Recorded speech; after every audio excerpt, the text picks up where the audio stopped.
नमस्ते, मैं अभिषेक और आज हम देख रहे हैं भारत की बात। वर्तमान समय में भारत में या प्राचीन समय से ही भारत में संत महात्माओं का एक उत्कृष्ट स्थान रहा है। भारत को सामाजिक दिशा देने में भी संत समाज का हमेशा से योगदान रहा है। वर्तमान समय में शिक्षा में बहुत सी नीतियां निर्धारण और बदलाव चल रहे हैं और उसका प्रत्यक्ष उदाहरण राष्ट्रीय शिक्षा नीति 2020 है। और आज हम जिस विषय पर चर्चा करने वाले हैं वो है शिक्षा और अध्यात्म। और इस चर्चा में आज हमारे साथ बहुत ही विशिष्ट अतिथि जुड़े हैं। मैं उनका सहृदय अभिनंदन स्वागत करता हूं। अभिषेक जी, बहुत बहुत धन्यवाद आपको।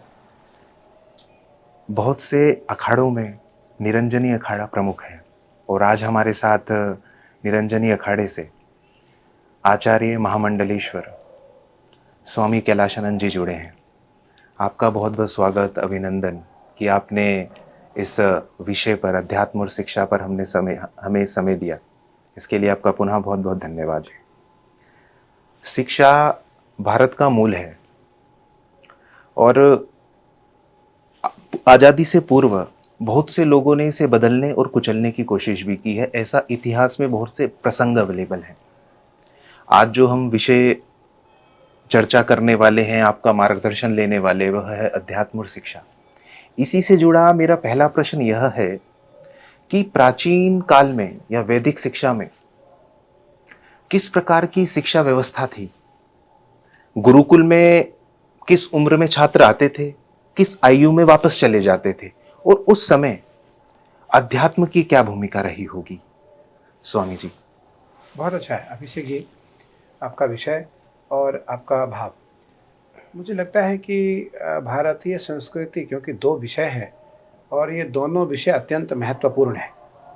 वर्तमान परिप्रेक्ष्य को ध्यान में रखते हुए दोनों विषय इसलिए अत्यंत महत्वपूर्ण है क्योंकि आज शिक्षा के साथ साथ व्यक्ति को आध्यात्मिक होना भी अनिवार्य है।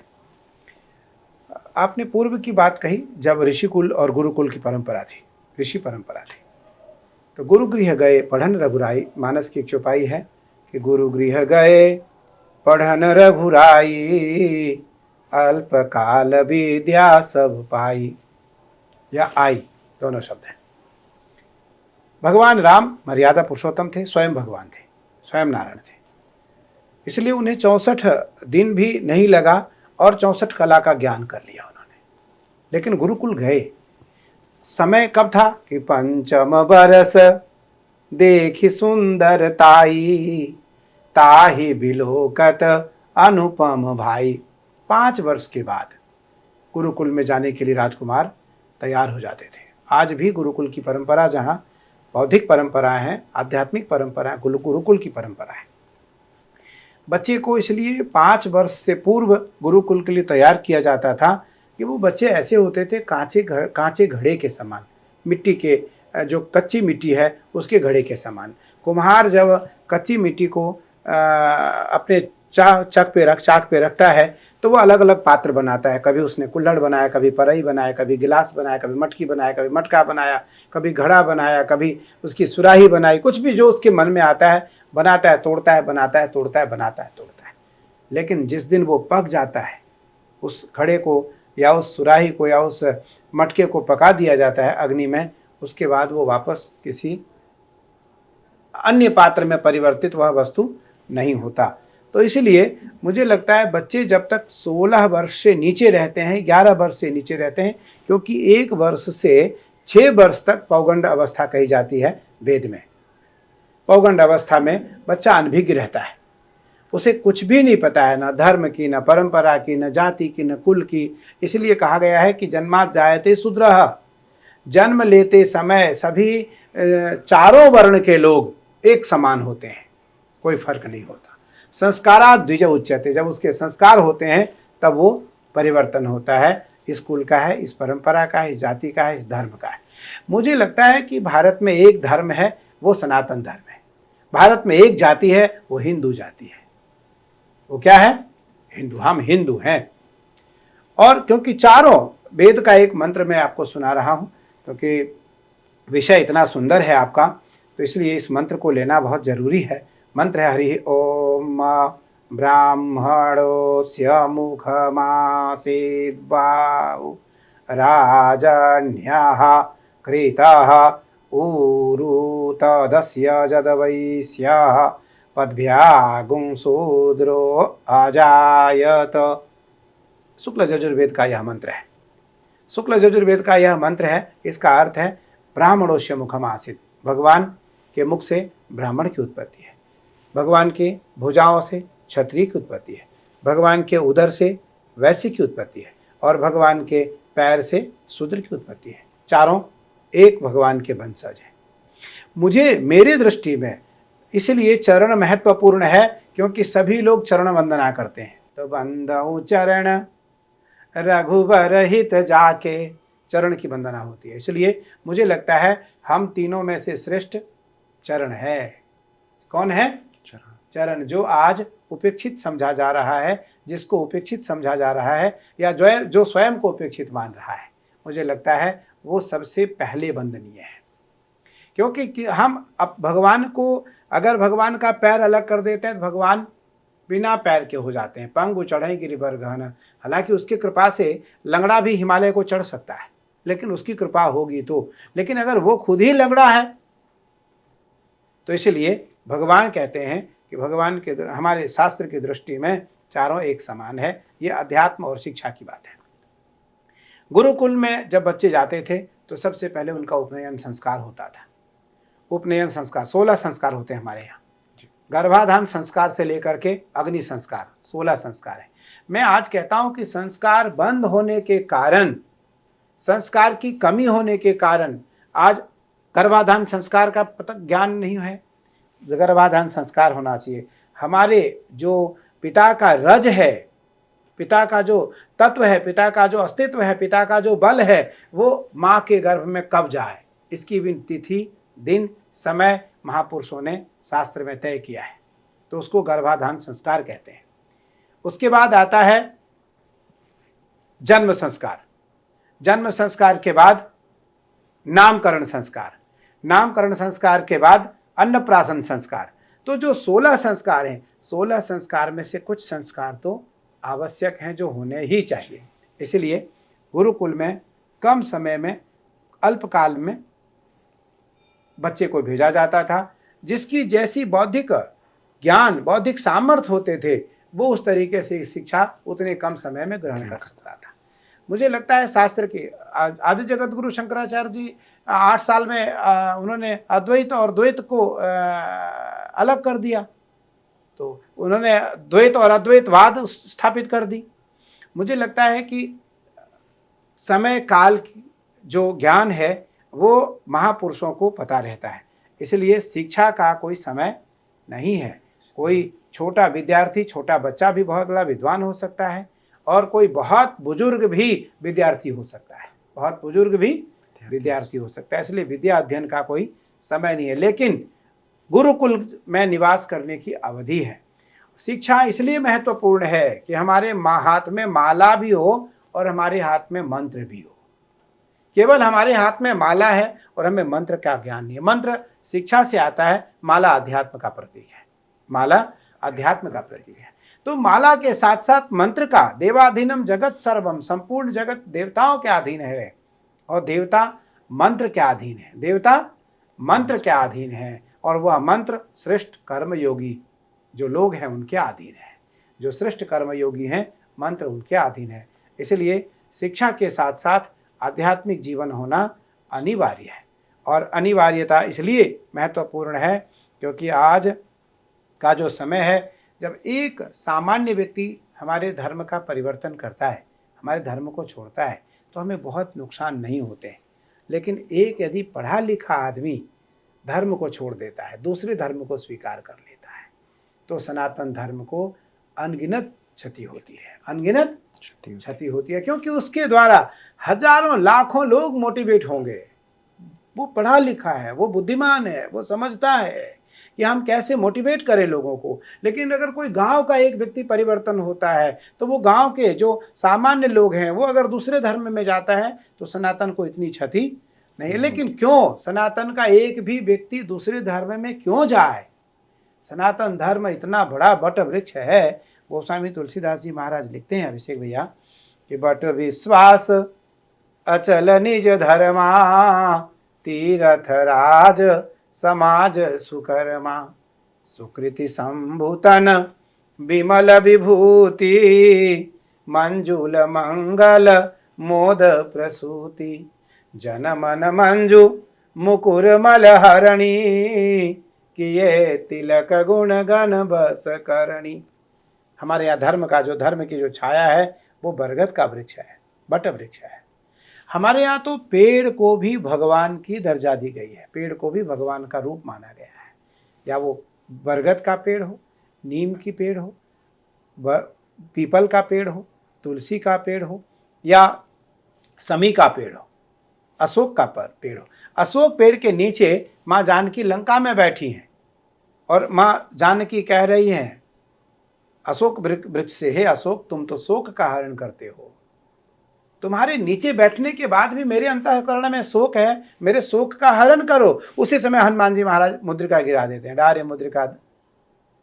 हनुमान जी महाराज उसी समय राम नाम अंकित मुद्रिका सीता के सामने, मैया के सामने गिरा देते हैं। कहने का तात्पर्य इसलिए कि हमारी परंपरा इतनी बड़ी है, हमारा धर्म इतना बड़ा है। भगवान कृष्ण गीता में लिखते हैं स्वधर्मे निधनम श्रेयः परधर्मो भयावह। स्वधर्मे निधनम श्रेयः परधर्मो भयावह। अपने धर्म में तुम्हारी बहुत यश न मिलते हुए भी तुम श्रेयस्कारी हो, दूसरे धर्म में जाने के बाद यदि बहुत कुछ मिलने के बाद भी तुम भयभीत रहोगे, क्योंकि वो स्थायी नहीं है, वो चिरस्थायी नहीं है, उसका अस्तित्व बहुत बड़ा नहीं है, उसका स्थायित्व स्थायी नहीं है। आज सनातन धर्म की कोई अवधि ना किसी ने मूल्यांकन कर पाया, ना किसी ने कभी गिन पाया है। 50,000 लाख करोड़ वर्ष से सनातन धर्म की परंपरा है। जिस उत्तराखंड में आप हैं, हम हैं, जिस उत्तराखंड के हम निवासी हैं, वासी हैं, ये देवभूमि है। और इसी उत्तराखंड के हिमालय पर्वत पर ब्रह्मा के सबसे प्रथम 4 पुत्र रहते हैं, सनक नंदन, सनत कुमार और सनातन। 4 पुत्र रहते हैं हिमालय में बद्रिका आश्रम के आसपास, और उनकी अवस्था 50,000 लाख वर्ष की है, 50,000 करोड़ वर्ष की है। देखने में 5-5 साल के हैं, देखने में 5-5 साल के हैं। और जब धर्म को क्षति की समय आई एक समय, तो उस समय नारद जी को कथा सुनाने के लिए इसी घाट पर जहाँ आप बैठे हैं अभी, ये आनंद घाट है, इसी घाट पर ब्रह्मा जी के 4 पुत्रों ने ब्रह्मा जी के 5वें पुत्र को, नारद जी को आकर कथा सुनाई। और 4 पुत्रों ने कहा कि मैं हरिद्वार से नीचे नहीं जाऊंगा, विष्णु की माया मुझको स्पर्श कर लेगी। कहने का तात्पर्य कि हम धर्म को, हम आहार को, विहार को, व्यवहार को, कर्तव्य को इतना महत्व देते हैं कि कहीं हमारे कर्तव्य में कोई दूसरा कर्तव्य ना आ जाए, हमारे धर्म में कोई दूसरा धर्म मन ना आ जाए, हमारी परंपरा में कोई दूसरी परंपरा ना प्रवेश कर जाए, हमारे शरीर के अंदर किसी ऐसे व्यक्ति का अन्न प्रवेश न कर जाए जो हमें दूषित कर दे, जो हमें दूषित कर दे। इसलिए शिक्षा के साथ साथ अध्यात्म अनिवार्य है, क्योंकि अध्यात्म के बिना व्यक्ति का जीवन अधूरा है। निश्चित स्वामी जी। स्वामी जी, दूसरा प्रश्न जो मेरा है वर्तमान परिदृश्य को देखते हुए है कि आज शिक्षा में जितना टेक्नोलॉजी का व्याप बढ़ा है, आज से पहले कभी नहीं रहा।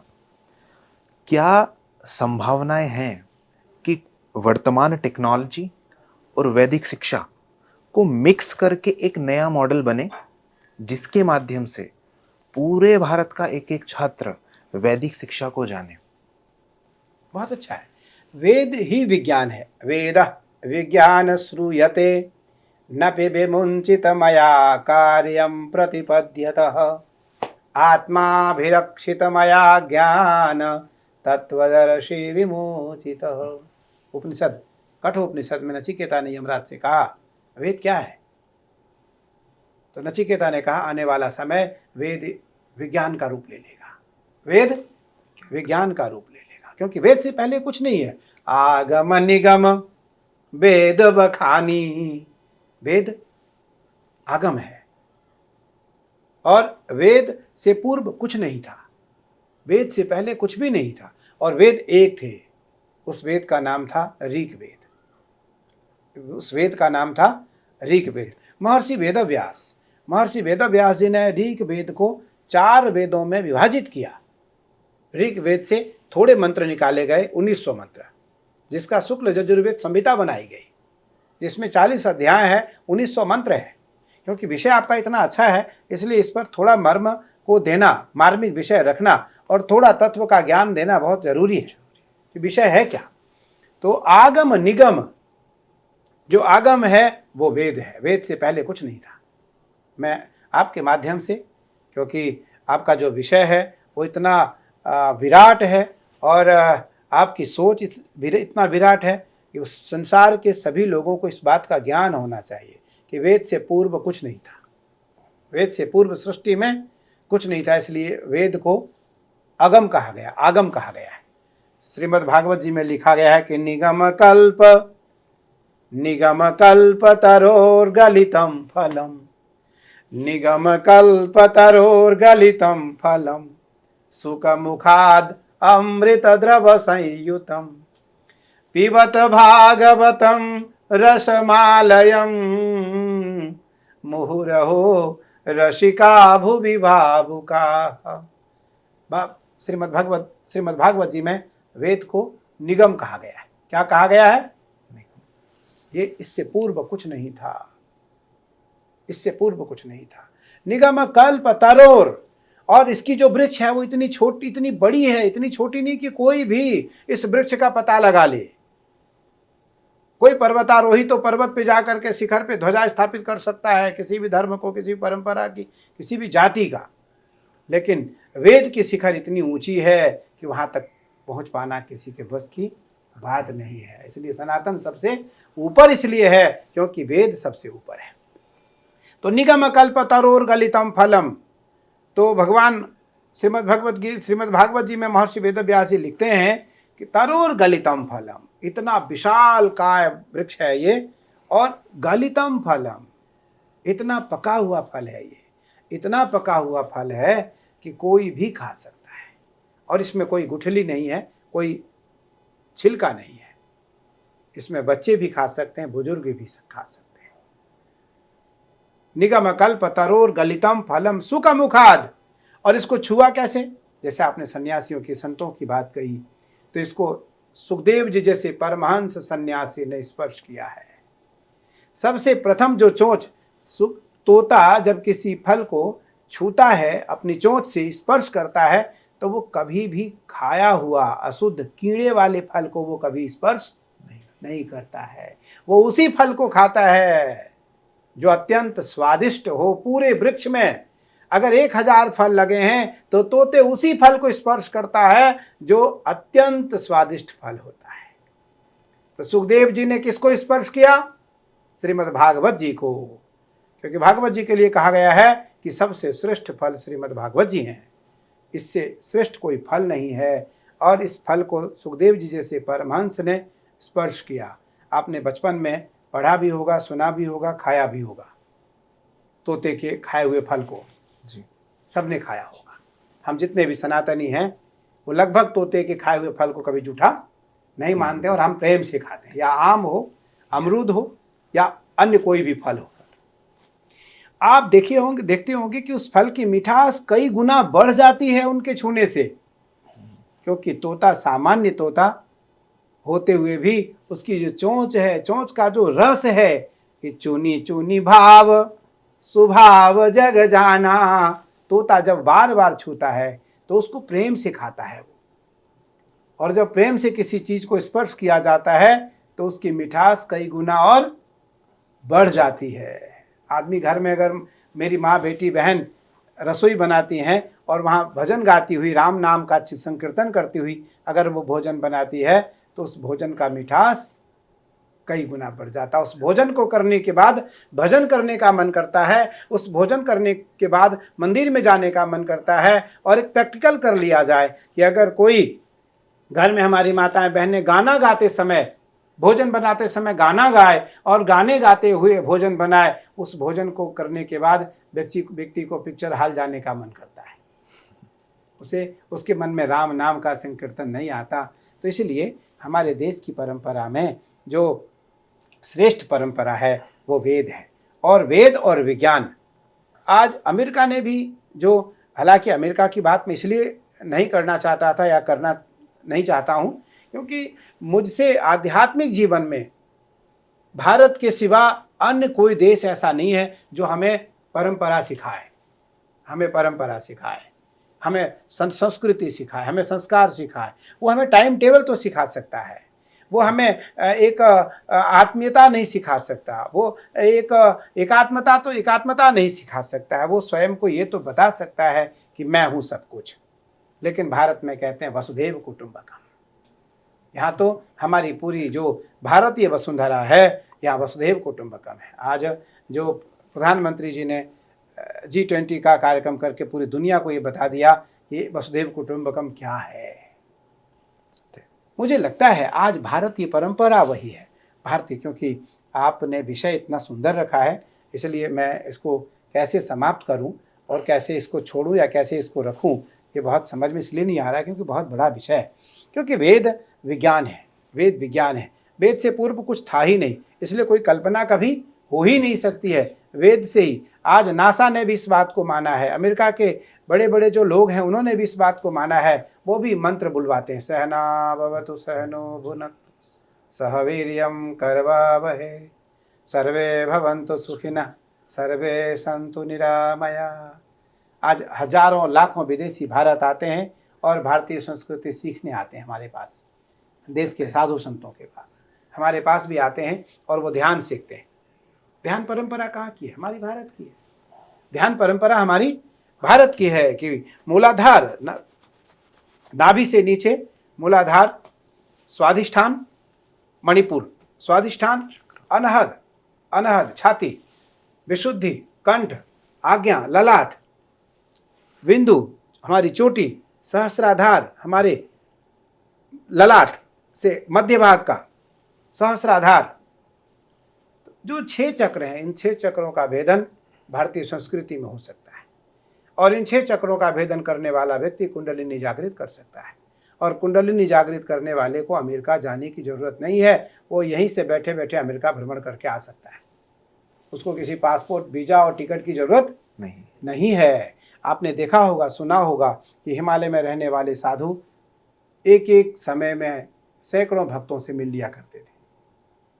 तो हमारी जो परंपरा है वो मौलिक परंपरा है, हमारी जो परंपरा है वो वैवाहिक परंपराओं के साथ साथ आध्यात्मिक परंपरा है, आध्यात्मिक परंपराओं के साथ साथ सर्वश्रेष्ठ परंपरा है। इसलिए हम कभी किसी का तिरस्कार नहीं करते। हमारे मंदिर में, हमारे राज्य में, हमारे देश में, हमारे धर्म में, हमारी परंपरा में कोई आए, हम सबका अभिवादन करते हैं। अभिवादनशीलस्य नित्य वृद्धोपसेवनम चत्वारि तस्य वरधन्ताम आयुर्विद्या यशोबलम। हम वहाँ भी यश, विद्या, श्री और आयु की कामना करते हैं। हम अपने से बड़ों की केवल भाव रखते हैं कि हमसे उम्र में बड़ा है। हम जाति, धर्म, कुल, परंपरा नहीं देखते हैं। लेकिन जब हमें लगता है कि आज देश में हमारे धर्म को समाप्त करने का एक कुचक्र रचा जा रहा है, एक षड्यंत्र रचा जा रहा है, तो तब महापुरुषों को ग्लानि होती है कि कहीं न कहीं यह हमारे साथ अच्छा नहीं हो रहा है, हमारे परंपराओं के साथ अच्छा नहीं हो रहा है। आज भारतीय संस्कृति में, भारतीय परंपराओं में जो बौद्धिक ज्ञान है, मुझे लगता है गुरुकुल का ज्ञान होना चाहिए, गुरुकुल की परंपरा रहनी चाहिए। और गुरुकुल हम एक अत्यधिक मॉडल क्यों नहीं कर दें, हम आधुनिक क्यों नहीं कर दें। आपने एक सही बात कही कि आज जो विद्या भारती हमारी बहुत बड़ी संस्था है। आज विद्या भारती स्वयं सेवक संघ का संस्था है, आरएसएस की एक बड़ी प्रणाली है, आरएसएस की बड़ी संस्था है और आरएसएस का एक बड़ा विंग है। और मुझे लगता है आरएसएस के जितने भी छोटे बड़े कर्मठ देश के कार्यकर्ता हैं वो सब विद्या भारती के लिए काम कर रहे हैं। विद्या भारती का अर्थ है कि हम परंपराओं को कैसे अंदर लेकर आएँ, हमारी परंपरा बाहर न जाए, हमारी परंपरा हमसे अलग ना जाए, हमारी परंपरा हमसे दूर ना हो जाए।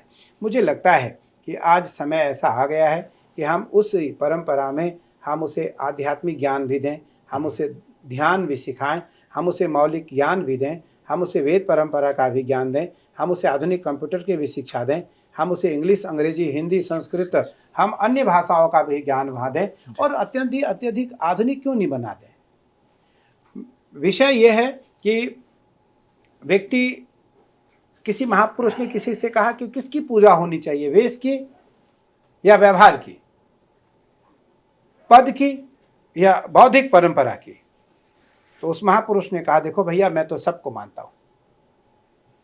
जो भारत में दिगंबर है वो भी पूजनीय है, जो कोट पैंट पहनने वाला है वो भी पूजनीय है, जो भगवा पहनने वाला है वो भी पूजनीय है, और जो गांव में रहने वाला जिसको धोती भी नहीं आती पहननी वो भी पूजनीय है, वो भी पूजनीय है। मुझे लगता है भारत के लिए किस व्यक्ति का क्या दायित्व है, जो अपने दायित्व को समझ रहा है, जो अपने दायित्व का निर्वहन कर रहा है, वो पूजनीय है, वो पूजनीय है। लेकिन भारत में रहने वाला जो भारत को खंडित करना चाहता है, धर्म को खंडित करना चाहता है, हमारी परंपराओं को खंडित करना चाहता है, वो किसी भी वेश में क्यों ना हो, वो पूजनीय नहीं है, वो पूजनीय नहीं है। इसलिए मेरा भाव केवल इतना है कि वेद सर्वोपरि है और वेद जो है वो सबसे ऊपर है और वेद से ही विज्ञान है। इसलिए वेद और विज्ञान दोनों को जोड़ करके यदि हम गुरुकुल चलाते हैं, हम संस्था चलाते हैं, तो निसंदेह वहाँ जो बच्चे आजकल हैं वो बच्चे आकर के और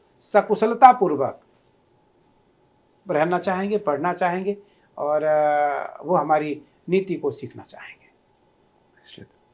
निश्चित स्वामी जी। स्वामी जी, आचार्य और गुरु शिक्षा के मूल हैं। ये और जानने की जिज्ञासा हो रही है कि गुरुकुल पद्धति में आचार्यों और गुरु के क्या मापदंड थे, और अगर वर्तमान में हम कोई मिक्स मॉडल निकालते हैं तो आज के वर्तमान समय में उन आचार्यों और गुरुओं के, जिन्हें शिक्षक कहा, उनके क्या मापदंड होने चाहिए? अभिषेक जी, बहुत बड़ी बात आपने ये कही। वर्तमान समय में कल हमारे आश्रम में एक बहुत बड़ा परिवार हिंदुस्तान का आया था और दोनों पति पत्नी का आपसी युद्ध था, उसको लेकर दोनों आए थे।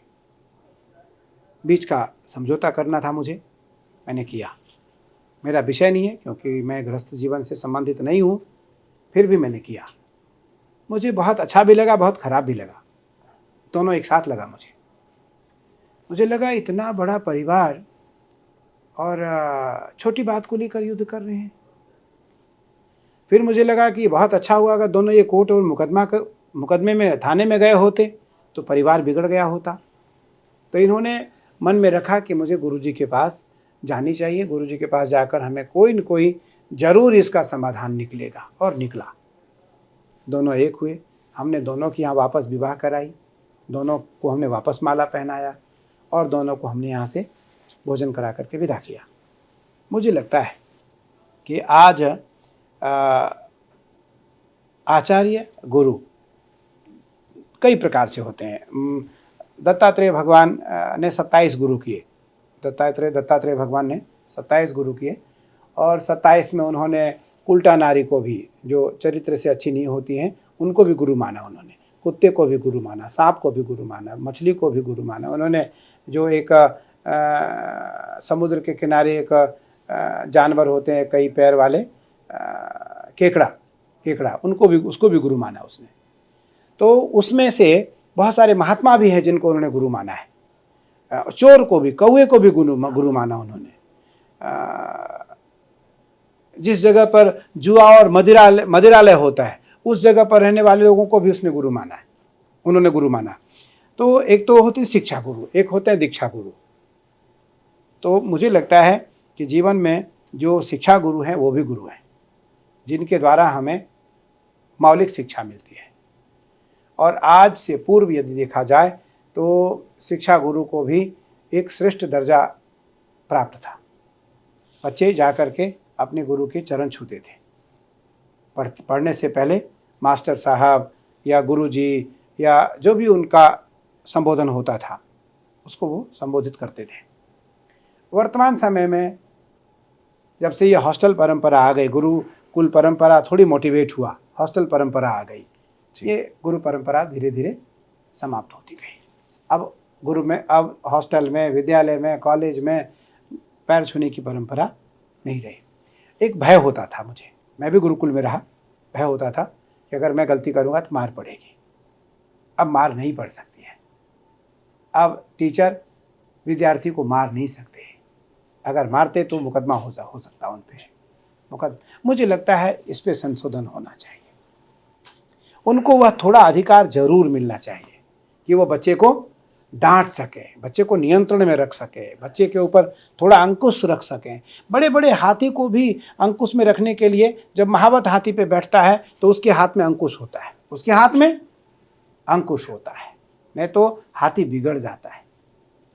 लेकिन बड़ा से बड़ा हाथी जानवर, बड़ा ताकतवर जानवर को भी छोटे अंकुश से नियंत्रण में लाया जाता है। मुझे लगता है कि मारपीट सही नहीं है बच्चों के साथ, बिल्कुल मैं इस पे सहमत हूँ, लेकिन थोड़ा अंकुश जरूरी है कि आपका आहार विहार व्यवहार कर्तव्य चारों शुद्ध होने चाहिए, चारों शुद्ध होना चाहिए। आप हॉस्टल में हो, गुरुकुल में हो या कॉलेज में हो, आपको इतना समय से इतना समय यहाँ रहना है, आपको यही खाना है, आप बाहर नहीं जाएंगे। अंदर आपको मोबाइल, आपकी बैन है, आप मोबाइल नहीं चलाएंगे। मोबाइल, क्योंकि मुझे लगता है आज के समय में दोनों पति पत्नी का जो युद्ध था मोबाइल को लेकर के था। आज का सबसे बड़ा युद्ध मोबाइल है। मुझे लगता है कि मैं आपके माध्यम से ये बात ज़रूर कहना चाहूँगा कि जो देश के समझदार लोग हैं, बड़े लोग हैं, वो कम समय मोबाइल पे दें, नहीं तो धीरे धीरे धीरे आपकी IQ भी खराब होंगे, आपका परिवार भी खराब होगा, आपकी IQ भी जाएगी, आपका जो एक समझ है, आपकी जो एक मेमोरी है उसका। आज कितने लोग हैं जिनको नंबर याद है? एक नंबर याद नहीं होंगे। अपने बच्चे का, पत्नी का, अपने पिता का या अपने दोस्त का 1-2 नंबर याद हो सकता है। एक ज़माना ऐसा था जब एक एक व्यक्ति को 200-200 घर के नंबर याद होते थे, 200-200 मित्रों के नंबर याद होते थे।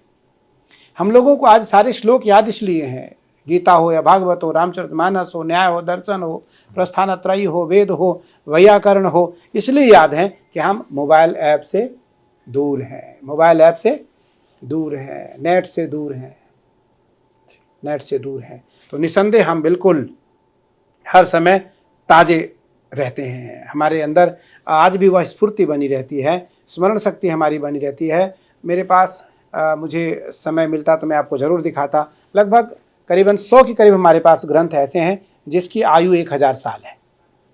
1000 साल, 100 साल से लेकर 1000 साल के पुस्तक हैं हमारे पास, और 100 पेज से लेकर के 700 पेज तक के पुस्तक हैं। सारे पुस्तक में टिक लगे हैं, सारे पुस्तक में नहीं, सारे पेज में टिक लगे मिलेंगे आपको। इसलिए मिले हैं क्योंकि हमने उसमें समय दिया है, मैं उसमें समय देता हूँ। मुझे लगता है कि आज की जो परंपरा है वो गुरुकुल की परंपरा होनी चाहिए और प्राचीन पद्धति वापस आनी चाहिए। वैसे तो आएगा, मैं बता रहा हूँ आपको, क्योंकि महादेव और माई के परम उपासक होने के नाते मुझे इस बात का जरूर ज्ञान है कि आदरणीय प्रधानमंत्री नरेंद्र मोदी जी के नेतृत्व में पुनः वापस प्राचीन युग हमारे देश में जरूर आएगा, जरूर आएगा। और वह जरूर पुनः पद्धतियाँ वापस शुरू होने जा रही हैं, जो पद्धतियाँ चिरकाल पूर्व हमारे देश में, हमारी परंपरा में थी। लेकिन वर्तमान काल में जो यूथ में, जो बच्चों में भाव होने चाहिए, उसमें परिवर्तन होना है, उसमें परिवर्तन होना चाहिए। एक दूसरा विषय, जो बच्चे घर से, माता पिता से संबंध तोड़ करके नशे से संबंध बना रहे हैं, उसे हमें दूरी करनी चाहिए, जिससे कि भारत का भविष्य कौन है? युवा। भारत का भविष्य युवा है। आज मैं सबसे कम उम्र में आज निरंजनी अखाड़े का आचार्य बना।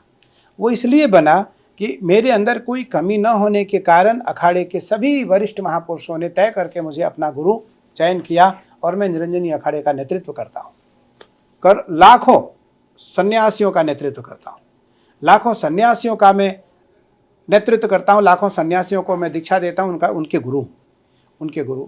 मुझे लगता है कि गुरु की परंपरा क्या है, तो गोस्वामी तुलसीदास जी महाराज लिखते हैं कि बिना गुरु भवनिधि तरई न कोई, अजो बिरंचि शंकर सम होई।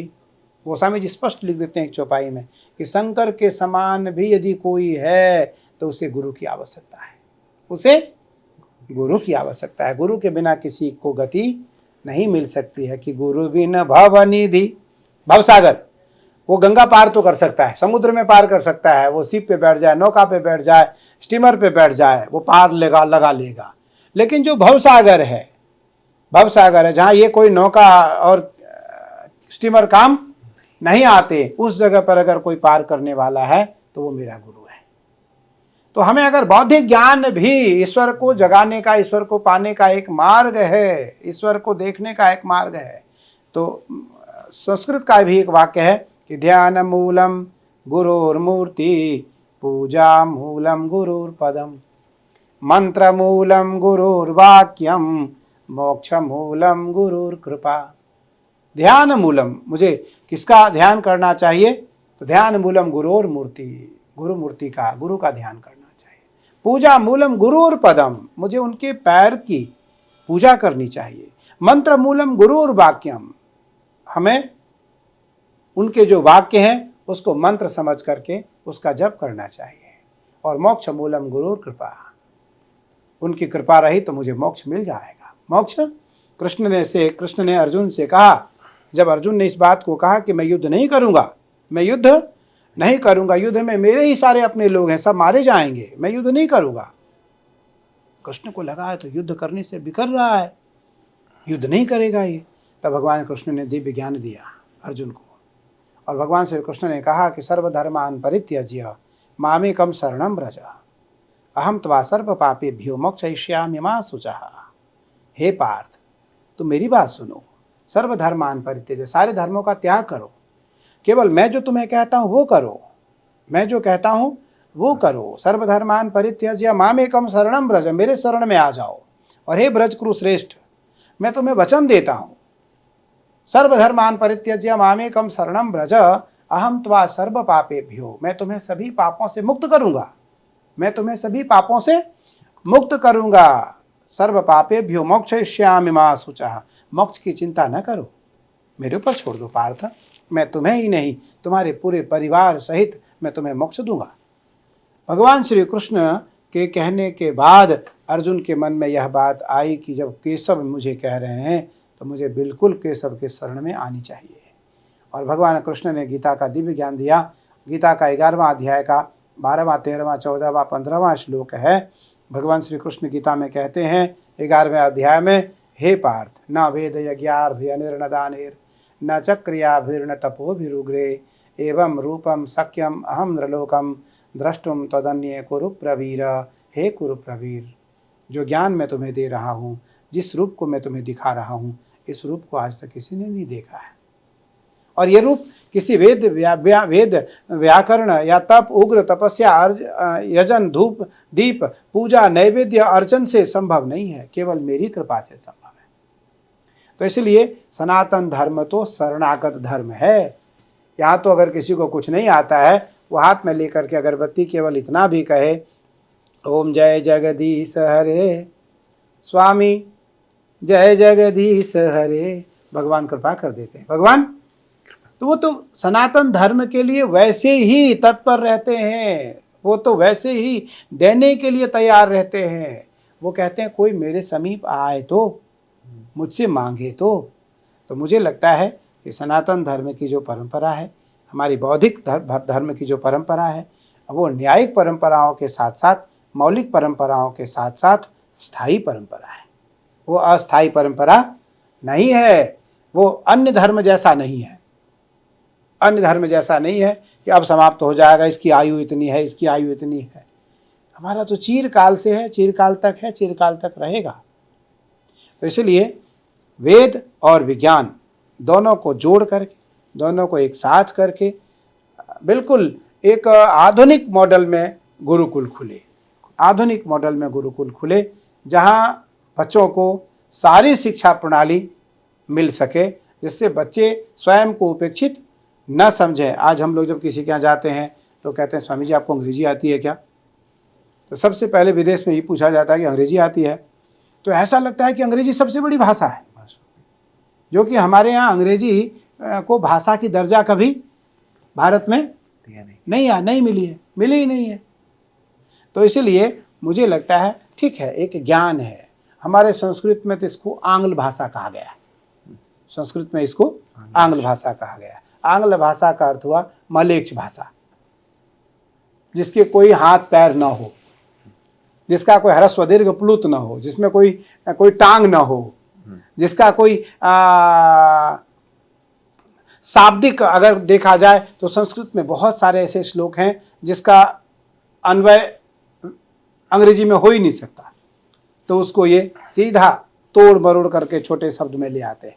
हमारे यहाँ तो एक शब्द का लाखों हजारों शब्द है, एक शब्द का हजारों पर्यायवाची है, हजारों पर्यायवाची है।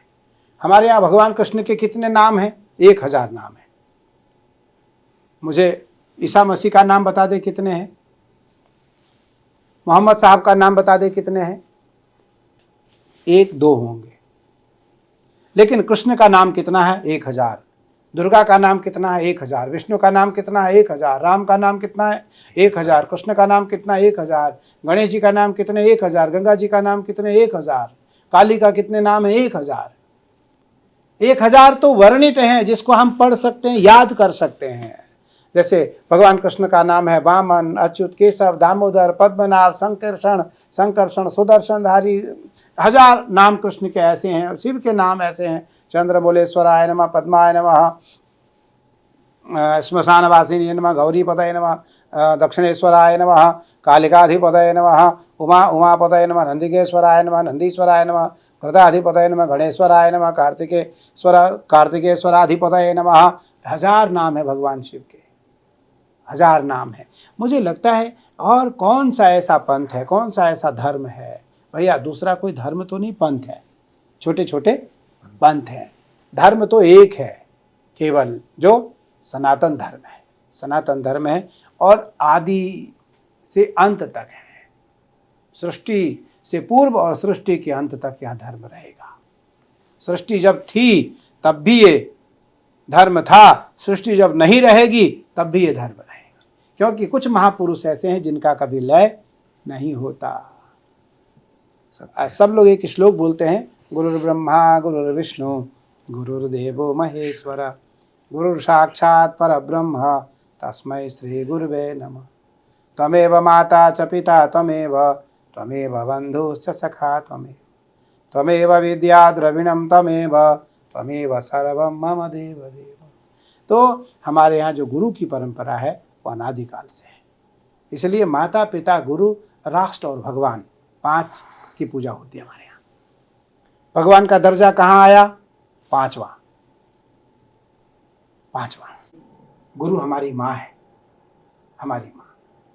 फिर हमारे गुरु हमारे पिता है, फिर हमारे गुरु हैं, फिर हमारे पूज्य हमारा राष्ट्र है, फिर हमारे भगवान है। भगवान कहते हैं जो 4 से गुजरता है वो मुझे पाता है, वो मुझे पाता है। जो 4 को बाईपास करता है, जो 4 को निगलेक्ट करता है, जो 4 को पीछे छोड़ करके मुझसे मिलना चाहता है, वो कदापि मुझसे नहीं मिल सकता है, वो कदापि मुझसे नहीं मिल सकता है। तो माता पिता गुरु राष्ट्र और भगवान, जो इन 5 से गुजरता है, मुझे लगता है देश में उसी की मूर्ति की स्थापना होती है, उसी की पूजा होती है। इसलिए गुरु की परंपरा हमारे देश में सर्वोपरि है। और गुरु की परंपरा जब तक राष्ट्र में, धर्म में और हमारी सनातन संस्कृति में सुरक्षित है, मुझे लगता है तब तक देश और राष्ट्र हमारा सुरक्षित है। इसलिए आज सनातन की परंपरा, भारत की परंपरा सर्वश्रेष्ठ परंपरा है, जहाँ दुनिया के सभी छोटे बड़े विदेशी जो धर्मावलंबी नहीं है, जो सनातन धर्म को नहीं मानते हैं, नहीं जानते हैं, आज वो भी हमारे धर्म में आकर के जुड़ना चाहते हैं, मुझे मानना चाहते हैं, मेरे साथ वो ध्यान सीखना चाहते हैं, मेरे साथ वो क्रिया सीखना चाहते हैं, यज्ञ सीखना चाहते हैं, शिव पूजा सीखना चाहते हैं, वो हमारे यज्ञ हवन और हमारी उपासना सीखना चाहते हैं, इसलिए कि उनके यहाँ यह परंपरा नहीं है। सत्य। स्वामी जी, अंतिम प्रश्न है कि समय आपके एक निश्चित समय हमने लिया था, पृथ्वी कुल जिस पर हम काम कर रहे हैं उसकी रिसर्च में हमने 10 साल के बच्चे का रिसर्च पेपर लिखवा रहे हैं, और हमारी कोशिश तो यह है कि वो एक शुरुआत है। उसके बाद इस मॉडल को हम लगातार बढ़ाएंगे, जिससे पूरे विश्व में भारत के छात्रों की एक अलग पहचान होगी। हम बहुत से ऑनलाइन सेशंस भी कराते हैं, जिस पे पूरे विश्व भर से अलग-अलग देशों के लोग अलग-अलग बच्चों को पढ़ाते हैं, जिससे ना आयु की सीमाएँ रहती, ना स्थान की सीमाएँ रहती और कोई भी सीमाएँ टूट जाती हैं। तो इसी पर हम अग्रसर हैं और मुझे लगता है कि निश्चित हम कुछ इस पर एक बड़ा समाधान भी निकालेंगे। तो इस पर आपके कुछ अंतिम शब्द कि हमें किस प्रकार से यह करना चाहिए कि शिक्षा ये सबको मिल जाए? बिल्कुल अभिषेक जी, पृथ्वी कुल क्योंकि मैंने इसके बारे में बहुत पढ़ा, मुझे लगता है इनकी जो सोच है और आपकी एक जो एक धारणा है, उस धारणा के कारण बहुत सारे ऐसे बच्चे हैं जो गरीब घर में रहते हैं लेकिन बहुत विकसित उनका मस्तिष्क है, उनकी सोच बहुत बड़ी है। अब उस सोच को सकारात्मक रूप, उस सोच को साकार स्वरूप देना मुझे लगता है पृथ्वी कुल का विषय है। और छोटे-छोटे बच्चों को छोटे-छोटे जो गाँव से बच्चे हैं, दूर-दराज से, अदर राज्य से, अदर स्टेट से, अदर प्रदेश से बच्चों को ला कर के रखना, उनको विकसित करना और पुनः भारतीय नीति परंपराओं के बारे में उन्हें ज्ञान देना। फिर उसका विषय है कि वो संघ में जाना चाहता है, वो विवाह करना चाहता है, वो डॉक्टर बनना चाहता है, वो इंजीनियर बनना चाहता है, वो भारत में रहना चाहता है या बांग्लादेश जाना चाहता है, चीन जाना चाहता है या वो अपने देश जापान जाना चाहता है, उसका निर्णय है। लेकिन मेरा निर्णय है कि हम उसे एक अच्छे इंसान बना करके भारत को देंगे, जिससे कि वो जहाँ भी जाए तो वो अपनी बात न करके पृथ्वी कुल की बात करे। पृथ्वी कुल मतलब भारतीय परंपरा की बात करे। पृथ्वी कुल का अर्थ हुआ पूरी पृथ्वी। एक समय ऐसा था देश में जब पूरब से पश्चिम, उत्तर से दक्षिण राम का राज्य था। तो मुझे लगता है पृथ्वी कुल की धारणा भी यही है, पूरी वसुंधरा हमारी है, पूरी वसुंधरा हमारी है। वसुंधरा के जो भी प्रतिभाशाली बच्चे हैं, या वो छोटे घर से हैं या वो बड़े घर से हैं, जो हमारे कुल में आना चाहता है उसका अभिवादन है, उसका स्वागत है। उसके लिए हमारी पूरी परंपरा, हमारी पूरी संस्था तत्पर है। मुझे लगता है यह श्रेष्ठ कार्य और उत्कृष्ट कार्य है। इस कार्य के लिए आपको भूरी भूरी आपकी प्रशंसा है, भूरी भूरी आपको बधाई है, भूरी भूरी आपको साधुवाद है और धन्यवाद है। दूसरी बात, ये एक बहुत बड़ा दान है। बताया गया है कि संसार में कोई तन दुखी, कोई मन दुखी, कोई धन बिन रहत उदास, थोड़े थोड़े सब दुखी, सुखी श्याम के दास। सब किसी न किसी चीज से दुखी है। संसार में सुखी कौन है? जो राष्ट्र का भक्त है या शिव का भक्त है, ईश्वर का भक्त है, वो कभी दुखी। मुझे लगता है आपका भी विषय यही है कि उसके सारे दुख समाप्त करने हैं। उसके सारे दुख, या वो मानसिक दुख हो, वैचारिक दुख हो, व्यवहारिक दुख हो, सामाजिक दुख हो, बौद्धिक दुख हो या वो आर्थिक दुख हो, हम उसके दुखों से उसे निवृत्ति दिलाएंगे और उसे कैसे जीना चाहिए हम उसे जीने की कला सिखाएंगे। कैसे जीने चाहिए, कैसा जीना चाहिए, हम उसे जीने की कला सिखाएंगे। श्रीमद् भागवत जी और श्रीमद् भगवत गीता जीने की कला सिखाते और श्रीमद् भागवत जी मरने की कला सिखाते। बीच का जो जीवन है वो स्वतः श्रेष्ठ हो जाता है। तो इसलिए आपका विषय श्रेष्ठ से श्रेष्ठ बना करके उसे स्वतंत्र छोड़ देना। जब वो श्रेष्ठ हो जाएगा तो वो स्वतंत्र कभी रहेगा ही नहीं। श्रेष्ठ पुरुष कभी स्वतंत्र नहीं रहता, निकृष्ट पुरुष स्वतंत्र रहता है। इसलिए जो भी श्रेष्ठ पुरुष है वो हर समय बंधन में रहता है, प्रकृति के बंधन में, समाज के बंधन में, लोक के बंधन में, लाज के बंधन में, निष्ठा के बंधन में, मौलिक सिद्धांतों के बंधन में, सामाजिक व्यवहारिक बंधन में। वो हर समय किसी न किसी बंधन में रहता है, रहना चाहता है और रहता है। वो कभी स्वतंत्रता महसूस नहीं करता है। लेकिन कौन? जिसको बौद्धिक मौलिक ज्ञान है। इसलिए मुझे लगता है ये विषय आपका अत्यंत श्रेष्ठ है और इस विषय के लिए महादेव से, माँ काली से, माँ गंगा से सतत मेरी प्रार्थना है और भारत के सभी साधु संत पृथ्वी कुल और विद्यार्थी परिषद के साथ सदैव जुड़े रहते हैं। जब जब आपको आवश्यकता महापुरुषों की पड़ती है तब तब महापुरुष आपके लिए निरंतर तत्पर रहते हैं और आपके साथ आशीर्वाद के साथ साथ उनका बौद्धिक, सामाजिक और व्यवहारिक आशीर्वाद भी आपको सतत मिलता रहता है, मिलता रहेगा। स्वामी जी, आपने के संपूर्ण ज्ञान को जितना भी हमसे बन पाया हम पृथ्वी कुल के प्लेटफॉर्म में सम्मिलित कर देश दुनिया तक पहुंचाने का पूर्ण प्रयास करेंगे। और बस आपसे एक निवेदन अंततः यह करेंगे कि समय समय पर आपका ज्ञान, आप हम लोगों को मार्गदर्शन करें, आशीर्वाद दें और इस प्रोजेक्ट को आगे पहुंचाएं। बस इस के साथ मैं अपनी वाणी को विराम दूंगा। जय हिंद, जय भारत। जी बिल्कुल, बहुत बहुत आपका आशीर्वाद और सदैव आपके साथ, हमारी परंपराओं के साथ साथ मैं सदैव आपके साथ।